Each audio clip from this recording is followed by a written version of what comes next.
When you hold a professional license and you're facing a DUI, things change dramatically. Most people worry right out of the gate about whether or not they're going to lose their employment or they'll have their license suspended or revoked.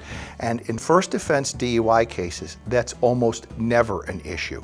In fact, about the only person who ever has to worry about losing their job as a result of a first offense DUI is someone who drives for a living.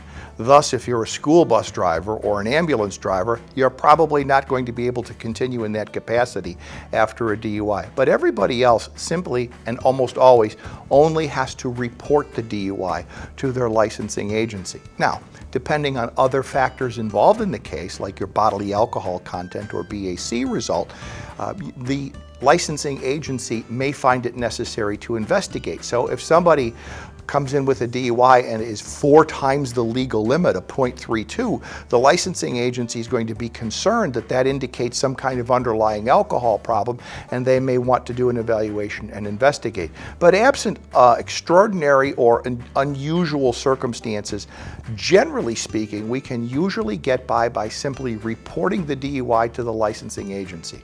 In terms of employment, most employers do not want to fire somebody for a DUI. So again, unless you're employed in a capacity that requires you to be conviction-free, most employers will work with you. And this runs contrary to what a lot of people think. They're afraid, am I going to lose my job? Am I going to get fired?